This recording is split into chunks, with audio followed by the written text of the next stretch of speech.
حضور علیہ الصلوۃ والسلام دنیا میں تشریف لائے، آپ کی آمد سے پہلے انسانی معاشرہ کس قدر زنگ آلود اور نفرت انگیز بن چکا تھا۔ قرآن نے اس کو بیان فرمایا ظہر الفساد فی البر والبحر بما کسبت ایدی الناس، کہ لوگوں کے اپنے کرتوتوں کی وجہ سے خشکی اور تری میں فساد برپا ہو چکا تھا، بھائی بھائی کا گلا کاٹ رہا تھا، طبقاتی تقسیم عروج پر تھی، بیٹیوں کو زندہ دفن کر دیا جاتا تھا، ماں باپ کی تذلیل ہوتی تھی، غرباء کو تو غلام بنا لیا جاتا تھا، امیروں کو فوقیت دی جاتی تھی، گورے کو کالے کے اوپر فوقیت دی جاتی۔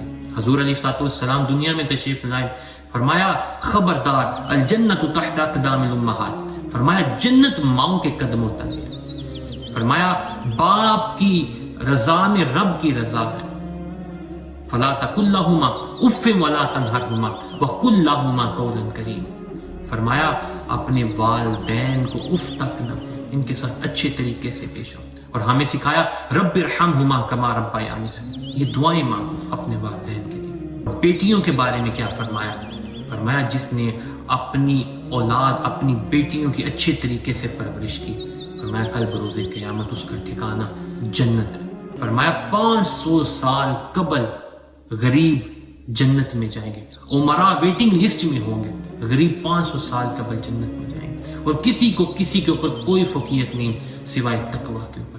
مسلمان کو مسلمان کا بھائی بنایا، المسلم اخو المسلم کے تحت مسلمان کو مسلمان کا بھائی بنایا۔ تو اب یہ بتائیں کہ کیا باپ کو میلاد نہیں منانا چاہیے؟ کیا ماں کو میلاد؟ کیا بیٹی جس کو تو زندہ درگور کر دیا جاتا تھا، کیا غریب کو میلاد نہیں منانا چاہیے؟ ہم تو حضور علیہ الصلوۃ والسلام کی آمد پر خوشی کا اظہار کرتے ہیں۔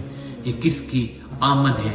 یہ کیسی چمن آرائی ہے، ہر طرف پھول مہکتے ہیں کہ بہار آئی ہے، آپ سے پہلے خزاں دیدہ چمن تھا سارا، آپ آئے ہیں تو گلشن میں بہار آئی ہے۔